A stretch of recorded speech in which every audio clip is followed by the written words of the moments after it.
I just want to thank Scarlett and Kelly.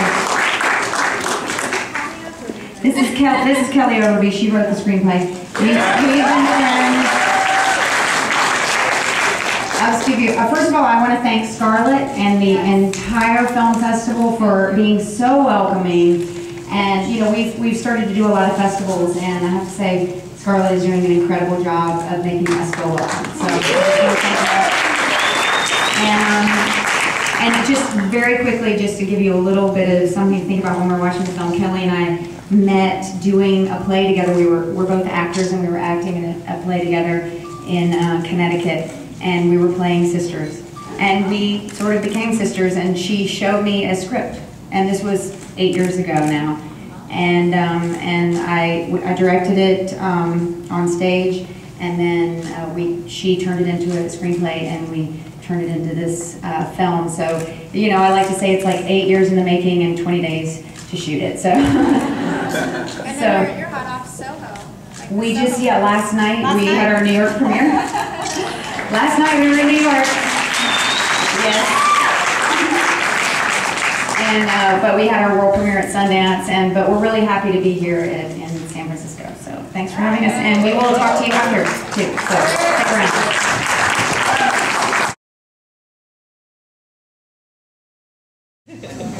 Okay.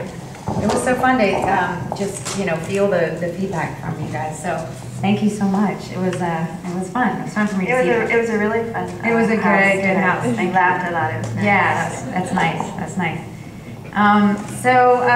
Yeah, I mean, like I said, we met and we had, we started working on this about 7 or 8 years ago, and the way we brought the cast together was Kelly had done a Broadway show with Anne Heche, and when we were starting to make offers, she came to mind, and we sent it to her agent, and of course, a lot of times scripts go to agents, and then it takes a long time for the actors to read it, or a lot of times we don't even know that our agents have them. It's a terrible thing that happens in our business.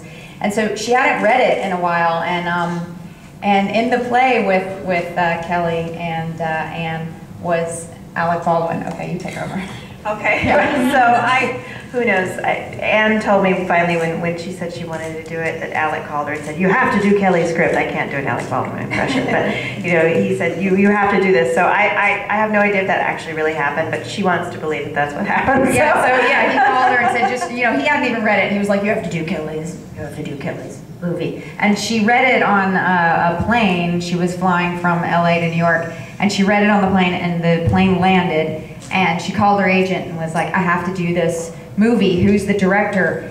I want to meet the director. And I happened to be in New York on that day, and she was only in New York for like 5 hours. She was doing the Letterman show. And so I met with her, and she had no idea that I was an actor, that I was on an HBO show. She was on Hung, I was on True Blood. She had no idea who I was. She just loved Kelly's script, and she was game. And so she signed on immediately, and then she had worked with Alia Shawkat, who played Clementine. Alia was in Arrested Development. I don't know if y'all remember that, but she was like Maybe. She played Maybe. And now all grown up and masturbating on subways with black dildos. So anyway, Anne and Alia had done Cedar Rapids together. So Anne said, you got to use this girl, and so that's how we got her. And but Marcia, was the one who had done it on stage, and Marcia, who played BB, she's really the main reason why I wanted to make the film, because Isn't Marcia amazing? Yeah, Marcia's amazing. She's really why I wanted to make the film, because just because of who she is and what she represents. Hollywood wouldn't give her that role.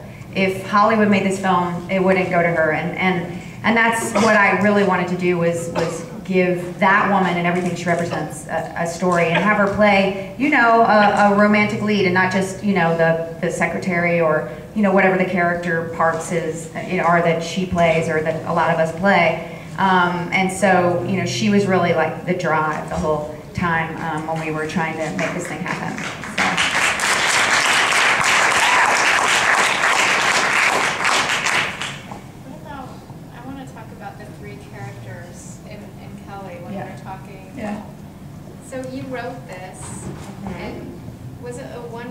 Can't hear you.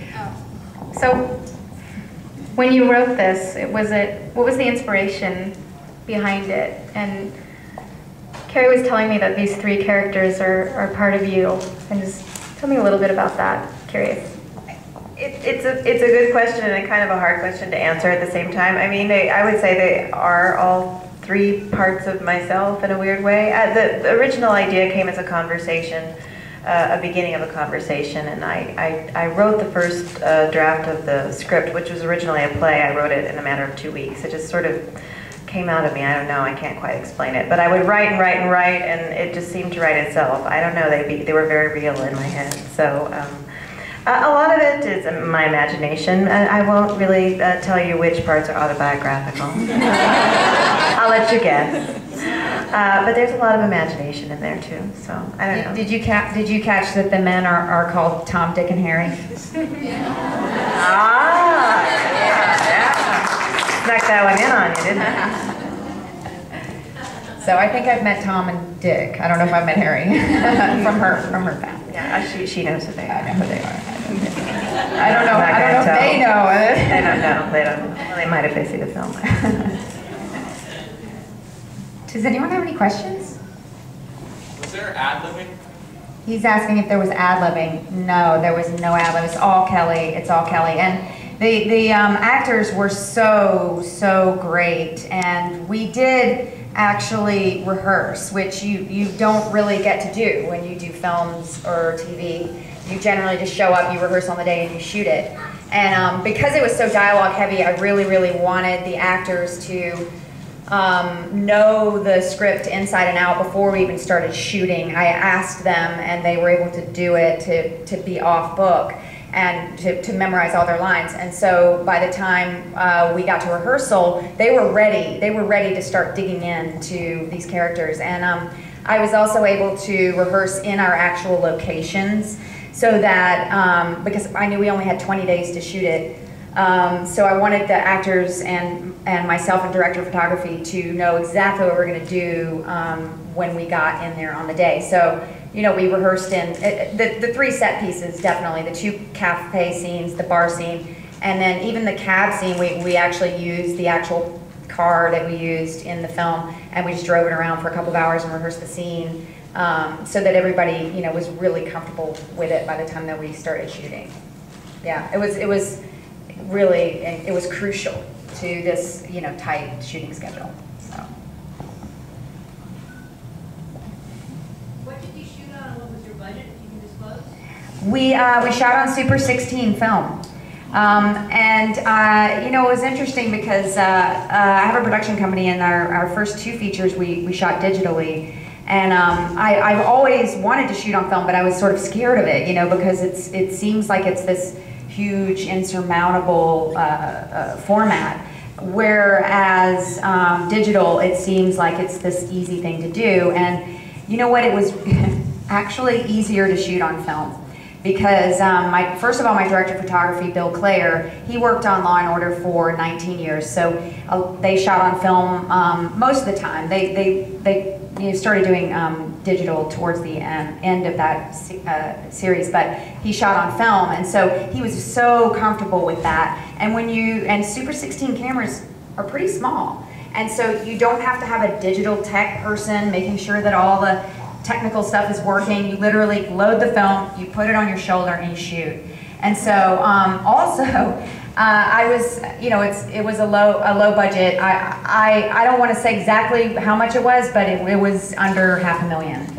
And we were able to, you know, get a lot of favors because it was film from Kodak. I mean, Kodak gave us such a great deal on our stock, and Panavision gave us an entire camera package. So, you know, we kind of did it for economic reasons. We shot on film, and it ends up, it was my dream, because I feel like film for me, it looks like New York City. It looks cool. It just looks cool, and it's gritty, and these are, you know, these are mature women, and you know, HD is very unforgiving. And I'm an actor, and you know, I wanted them to, you know, feel comfortable, but I also just wanted that really gritty, grainy look, because you know, it's a pretty raw portrait of it. This ain't Sex in the City, y'all.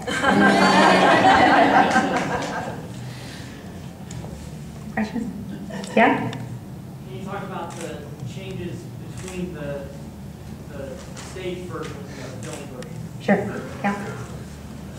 Well, it's obviously a verbal story, and I worried a little bit that would be hard to translate to film because film is such a visual medium, but I don't mind listening to people talk in movies if they're interesting to listen to. Actually a lot of the dialogue was cut. The things that they talked about in the play we actually showed you. That was fun. We got to open up, and you got to see the city and them really trying to have their day. The first act of the play, I think it was the first coffee shop. Yeah, it was the first coffee shop. And they really talked about everything up until the point where, in the movie where you see her go into the bathroom because they find out that she's masturbating. And then the second act of the play was at the pub, the lounge, where they're all alone, and they talk about what has happened since then. So it was just really fun to kind of get to write all those things and to add extra characters. And I also wanted it to be, and Carrie wanted it to be, a woman's movie, kind of like The Women, but not entirely. If you'll notice, the only speaking roles are women's roles. But I didn't want it to be in any way anti-male. And there are men present in the film, but it's just not. This one's just not about them. That's all. Yeah, it's about how women relate to each other by talking about relationships, which we do a lot. Anybody? What's come since you released this? I'm sorry? What did you say? What's going on now? Oh, what's happening with the film now? No, not the film, you guys. Oh, with us. Oh. Well, the film, first of all, I will say that the film, we did get a distributor out of Sundance, so the film will be coming out in movie theaters in the fall. So that's great. We're very excited. And Kellie's been developing some scripts. My producing partners, we have a couple of scripts in development. One of our producers has a script that I'm attached to as a director that is going through some rewrites right now, and I also have been writing and acting in and producing a little web series. So we've been shooting that, and we're hoping to launch that on the web in the summer. So we're busy. Yeah. And you can find that information on your website. Yes, daisy3, the number 3, pictures.com. You can see everything we're doing.